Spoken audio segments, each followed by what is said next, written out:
तो स्वागत है आप सभी का एक और अमेजिंग एपिसोड में, जहां पे हम बात करेंगे थॉर वर्सेस सुपरमैन की सीरीज के थर्ड एपिसोड के बारे में।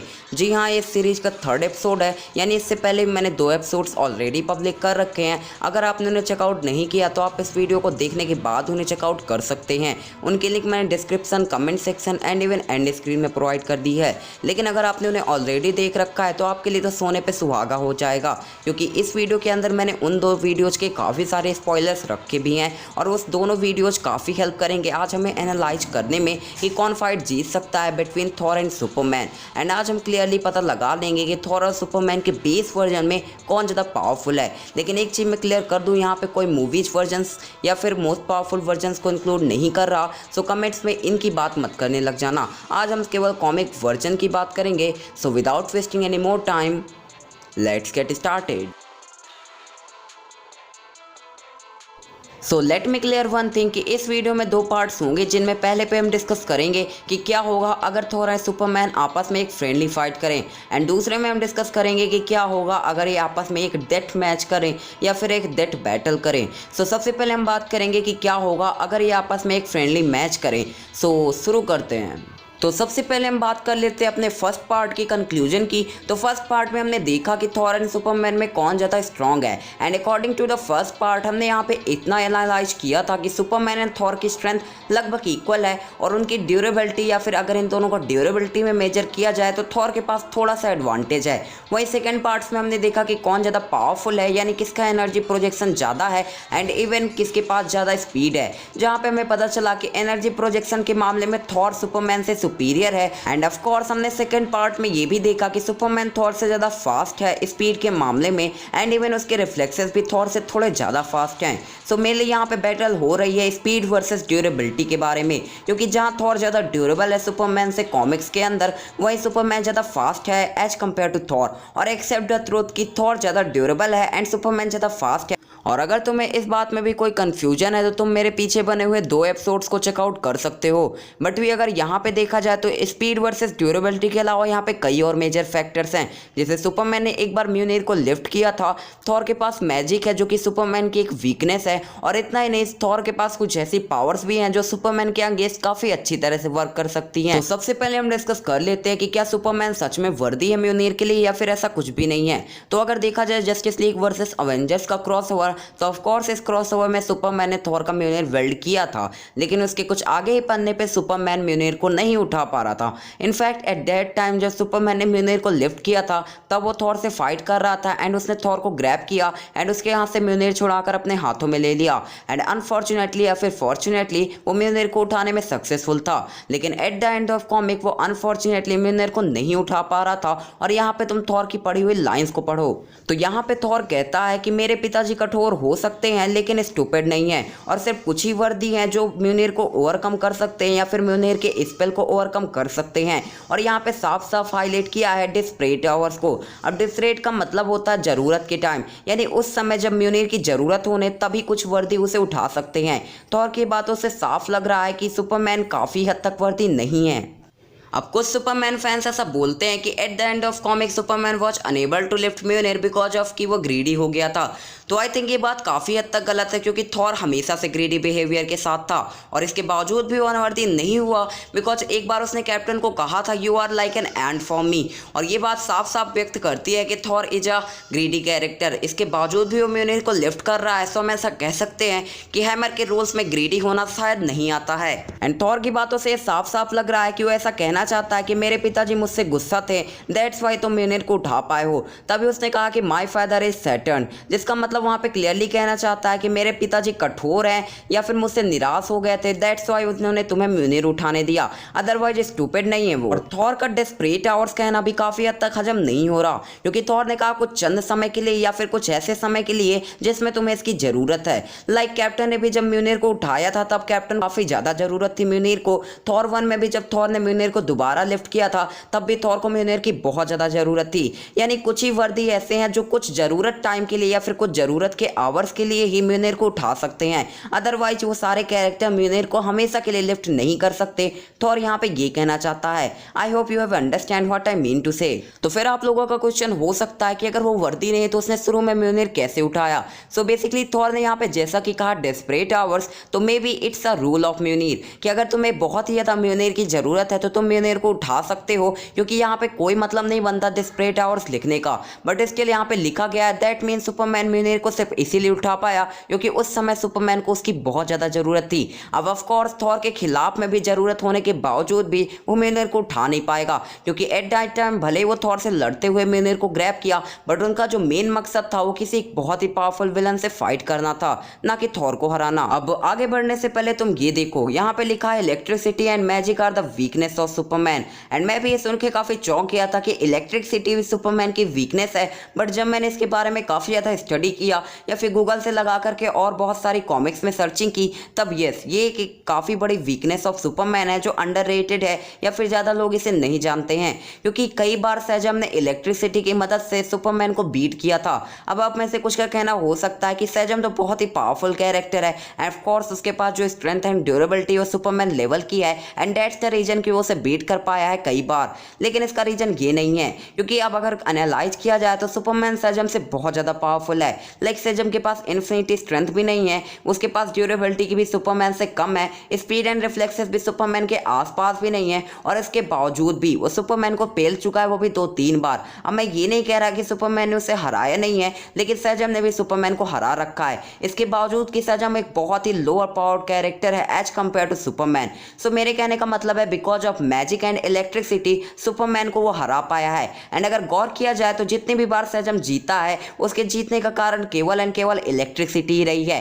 एंड इस बार जब सुपरमैन ने सैजम को बीट किया था तब अनफॉर्चुनेटली ये फाइट एक रफ बैटल थी, यानी यहाँ पे किसी ने इलेक्ट्रिकल पावर का यूज ही नहीं किया था। तो हम ऐसा कह भी सकते हैं कि सुपरमैन के पास weakness of magic and electricity है। बट इससे पहले कि तुम वीडियो को डिसलाइक कर दो और इस वीडियो को स्किप कर दो, मेरी ये बातें भी सुन लो। अगर किसी चीज़ का एक साइड होता है तो उसका अनदर साइड जो उसके जस्ट अपोजिट भी होता है। लाइक सुपरमैन अगर इलेक्ट्रिसिटी एंड मैजिक से कई बार वीकेंड भी दिखा है या फिर उसके वीकनेस के तौर पे यूज की गई है, तो कई बार उसने इनको यूज करके अपनी पावर्स को अपग्रेड भी किया है। लाइक इलेक्ट्रिसिटी के साथ तो नहीं, बट मैजिक को एब्जॉर्ब करके वो कई बार अपने आप को पावरफुल बना चुका है। और ये बात जान के मैं बहुत ही ज़्यादा शॉक्ड हो गया, क्योंकि कई बार राइटर्स ने उसे एज अ वीकनेस प्रेजेंट किया है एंड कई बार तो इवन अ एडवांटेज भी। तो हम ये कह दें कि मैजिक एंड इलेक्ट्रिसिटी एक वीकनेस है सुपरमैन की, तो ये बात काफ़ी हद तक गलत होगी, क्योंकि कई बार ये वीकनेस की तरह वर्क करती है एंड कई बार एज एन एडवांटेज भी प्रेजेंट की गई है। सो अब यहाँ पे मेन बैटल हो रही है ड्यूरेबिलिटी वर्सेस स्पीड की, बिकॉज यहाँ पे हमने ये भी डिस्कस कर लिया कि सुपरमैन वर्दी नहीं है एंड वीकनेस की उसकी कोई बात ही नहीं है, क्योंकि समटाइम्स सुपरमैन इनफैक्ट मैजिक को एब्जॉर्ब करके अपने आप को और ज़्यादा पावरफुल बना रहा है। तो अब अगर बात की जाए इन दोनों के फाइट की, तो देखो मेरे ओपिनियन से यहाँ पे स्पीड की वजह से सुपरमैन का पलड़ा हल्का सा भारी पड़ेगा, बट तब भी मैं कहना चाहूँगा कि इन दोनों की फाइट टाई ही होगी। एंड अगर इन दोनों की फाइट होती है तो ये दोनों के पास 50-50 चांसेस हैं, क्योंकि थॉर एंड सुपरमैन की ऑलरेडी एक फाइट हो चुकी है जस्टिस लीग वर्सेस अवेंजर्स में। अब कुछ लोग इसे फैन वोटेड क्रॉसओवर कहते हैं, बट जब मैंने इसके बारे में सर्चिंग की तो मुझे इसके बारे में कोई एविडेंस नहीं मिला। ना तो मुझे ये पता चला कि ये फैन वोटेड है और ना ही ये पता चला कि ये फैन वोटेड नहीं है। सो हम यहाँ पे उसे फैन वोटेड ना ही कंक्लूड करें तो ज़्यादा अच्छा होगा। अब अगर मुझसे यहाँ पे कोई मिस्टेक हो रही है तो तुम लोग मुझे कमेंट पे डिस्क्लेम कर सकते हो। अदरवाइज अगर देखा जाए इस फाइट में तो थॉर नॉकआउट नहीं हुआ था एट द एंड में। And of course knockdown and knockout होने में डिफरेंस होता है, क्योंकि नॉकडाउन का मतलब होता है गिर जाना एंड नॉकआउट का मतलब होता है बेहोश हो जाना। लाइक तुम इसी फाइट को देख लो जहाँ पे थॉर एंड हल्क एक दूसरे को कूट रहे हैं, बट यहाँ पे कोई बेहोश नहीं हुआ। अब यहाँ पे बेहोश होने वाली बात ही नहीं थी, बल्कि हल्क थॉर पे भारी पड़ रहा था, ये मैं इंक्लूड कर सकता हूँ। जहाँ पे हल्क ने एट द एंड थॉर को पंच मारा एंड थॉर जाके गिर पड़ा। तो अब सेम एज यहीं पे सुपरमैन के साथ था, यहाँ पे ना थॉर हारा ना सुपरमैन जीता, बस फाइट ड्रॉ हो गई। लेकिन यहाँ पे कोई जीता नहीं, जबकि ऐसा कंक्लूड किया जाता है कि Superman was the winner of this battle, but unfortunately ऐसा कुछ भी नहीं हुआ था। सो मैंने आपको इन दोनों की पावर्स बता दी है। अब आप मुझे कमेंट करके बताओगे फ्रेंडली फाइट में कौन जीतेगा। ऑफ कोर्स फ्रेंडली फाइट में कोई नॉकआउट नहीं होने वाला, इन दोनों में से कोई एक भारी पड़ सकता है, बट नॉकआउट तो बाय फॉर होने नहीं वाला। सो अकॉर्डिंग टू मी इस फाइट का विनर कोई नहीं होगा, ये फाइट ड्रॉ ही रहेगी। बट भी आप क्या सोचते हो ये कमेंट करके बता सकते हो आप लोग। तो जब दो दोस्त लड़े तो कोई जीत जाए या फिर कोई बेहोश हो जाए ये काफ़ी मुश्किल होता है। फाइट ज़्यादातर ड्रॉ ही होती है, लेकिन एक डेड बैटल के अंदर डेफिनेटली एक विनर होता है। एंड आज हम वही बात करेंगे कि क्या होगा Thor and Superman dead battle करें तो कौन जीतेगा। तो देखो, डेड बैटल का मतलब होगा यहाँ पे अपना मैक्स पोटेंशियल अनलिस्ट कर देंगे। एंड ऑफ कोर्स सुपरमैन के मैक्स पोटेंशियल में उसकी ब्लडलेस फॉर्म भी आ जाती है। अब ब्लडलेस फॉर्म एक ऐसी फॉर्म है सुपरमैन की जिसके अंदर वो अपना 100% देने लग जाता है। यानी सुपरमैन जितनी भी तरह से होल्ड बैक कर रहा था वो सब बंद हो जाता है एंड उसकी बुद्धि पूरी तरह से भ्रष्ट हो जाती है और अपनी पावर्स का वो अनपोटेंशियल या फिर बहुत ही बुरी तरह से यूज करने लगता है। वहीं थॉर की बुद्धि भ्रष्ट होने के बावजूद भी वो थॉर वॉरियर मैडनेस में चला जाता है। एंड वॉरियर मैडनेस भी थॉर की एक एक्स्ट्राऑर्डिनरी पावर्स है जो जब थॉर का गुस्सा हाई हो जाता है या फिर थॉर की जब इसकी ज़रूरत होती है तब ये उसे मिल जाती है। And of course warrior madness Thor versus bloodlust Superman होना ही होना है अगर ये मैक्स पोटेंशियल की बात पहुंच जाए। तो अब हम यहाँ पे बात करने वाले हैं bloodlust Superman versus warrior madness Thor की।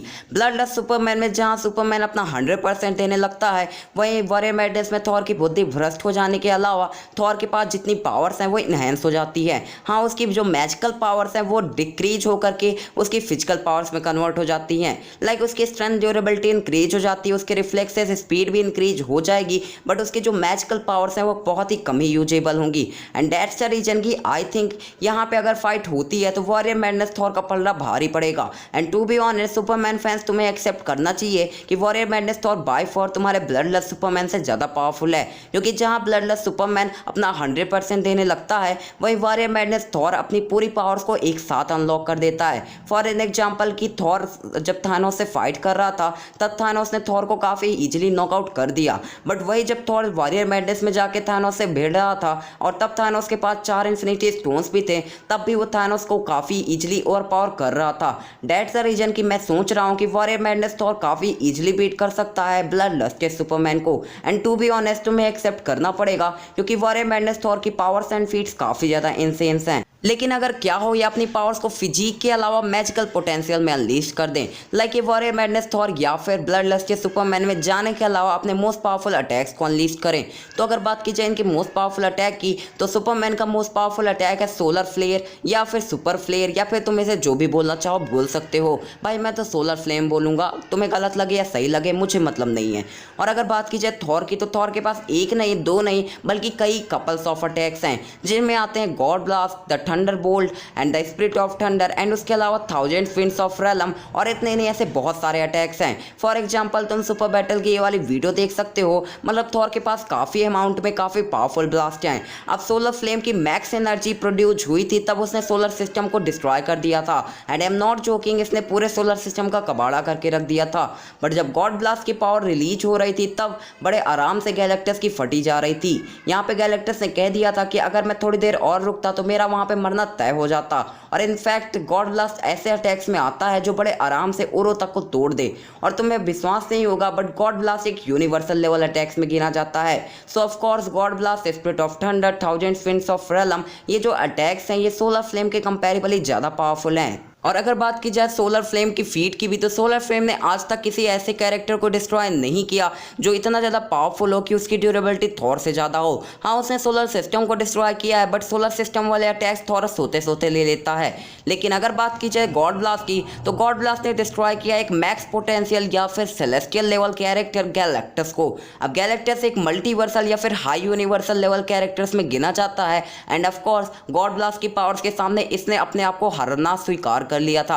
एंड ये खुद कह चुका है, यानी कि गैलेक्टस खुद कह चुका है कि गॉड ब्लास्ट मुझे मार सकता है। एंड ऑफ कोर्स गैलेक्टस बहुत ही ज़्यादा पावरफुल है सुपरमैन एंड थॉर के कंपैरेबली। इनफैक्ट गैलेक्टस के हेरल्ड ही इतने ज़्यादा पावरफुल होते हैं कि वो सुपरमैन एंड थॉर को मैच आउट कर सकें। विश्वास ना हो तो सिल्वर सफर वर्सेस थॉर देख ही सकते हो। सिल्वर सफर ऐसे कैरेक्टर्स में आता है जो बड़े आराम से सुपरमैन एंड इवन थॉर तक को मैच कर दे। तो यहाँ पे तुम क्लियरली हो सकते हो कि जो गैलेक्टस है वो बाय फॉर सुपरमैन से ज़्यादा ड्यूरेबिलिटी होल्ड करने लगता है। अब तुम मुझे सुपरमैन के हाई आउटवर्सल लेवल फीट मत दिखाने लग जाना क्योंकि फीट्स थॉर के पास भी हैं। हम यहाँ पे एक रफली मैच देख रहे हैं। एंड ऑफ कोर्स गैलेक्टस ज़्यादा पावरफुल है एज कम्पेयर टू सुपरमैन क्योंकि गैलेक्टस ने ओल्ड किंग थॉर को भी मैच किया है जो कि बेसिकली सुपरमैन से तो ज़्यादा पावरफुल ही है। फैन वॉइस को छोड़ करके सब एक्सेप्ट करेंगे कि जो ओल्ड किंग थॉर है उसके पास ओल्ड पावर्स है, वो नेक्रोसॉर्ड को भी पजेस करता है एंड इतना ही उसके पास ऑर्डिन फोर्स भी है। दैट्स वाई सुपरमैन से ज़्यादा पावरफुल है एंड गैलेक्टस ने उसे मैच किया है। सो ऑफ कोर्स वो सुपरमैन से तो ज़्यादा ड्यूरेबल इम्पॉसिबल है ही एंड गॉड प्लस सुपरमैन को मार नहीं सकता, मेरे पास इसका कोई एविडेंस नहीं है, बट एटलीस्ट नॉकआउट कर सकता है। अब मानो या ना मानो, बट गॉड ब्लास्ट ने मल्टीवर्सल कैरेक्टर को भी नॉकआउट किया है, सो वो सुपरमैन को भी नॉकआउट कर सकता है। So as a conclusion I want to say कि in a friendly fight Superman के पास थोड़ा सा एज है, बट अगर फुल पोटेंशियल फाइट आ जाए because of warrior madness and God blast, Thor के पास एक एडवांटेज है और ये बात सुपरमैन फैंस ने भी बाकायदा एक्सेप्ट कर लिया है। फॉर एग्जाम्पल इस भाई को तुम देख सकते हो जो मुझसे कमेंट सेक्शन में काफ़ी लड़ाई कर चुका है, बट जब ये मुझसे इंस्टा पे मिला तब मैंने इसे प्रूफ दिए एंड इसने भी वो बातें एक्सेप्ट कर ली कि एक नॉर्मल फाइट में दोनों ही बराबर हैं एंड मे भी सुपरमैन थॉर पे भारी पड़ सकता है, बट उसे नॉकआउट नहीं कर सकता क्योंकि एक नॉर्मल बैटल में नॉकआउट होना नियरली इम्पॉसिबल है सुपरमैन थॉर दोनों का। लेकिन जब मैक्स पोटेंशियल फाइट आ जाती है तो यहाँ पे सुपरमैन के पास ऑफकोर्स डिसएडवांटेज है क्योंकि उसके पास कोई भी ऐसा अटैक नहीं है जो मल्टीवर्सल बंदों को मार सके। ऑफकोर्स सुपरमैन ने ऐसे फीट शो किए हैं, बट थॉर ने भी ऐसे फीट शो किए हैं। सो हम यहाँ पे बेली अटैक्स के बारे में बात करेंगे, ना कि इनकी फीट्स की। और रही बात सुपरमैन के पास कोई भी ऐसी फॉर्म नहीं है जिसमें उसकी पावर बहुत ही ज्यादा इंक्रीज हो जाए बेस वर्जन में, वही थॉर बहुत ही ज्यादा स्ट्रॉन्ग है एंड उसकी वॉरियर मैडनेस उससे भी ज्यादा स्ट्रॉन्ग है। So according to me and even काफी लोग इस बात को एक्सेप्ट कर चुके हैं जिसमें सुपरमैन फैन भी शामिल हैं। By the way part 1 and part 2 की लिंक दिख रही है तो क्लिक करो एंड जानो और देखो। बाय।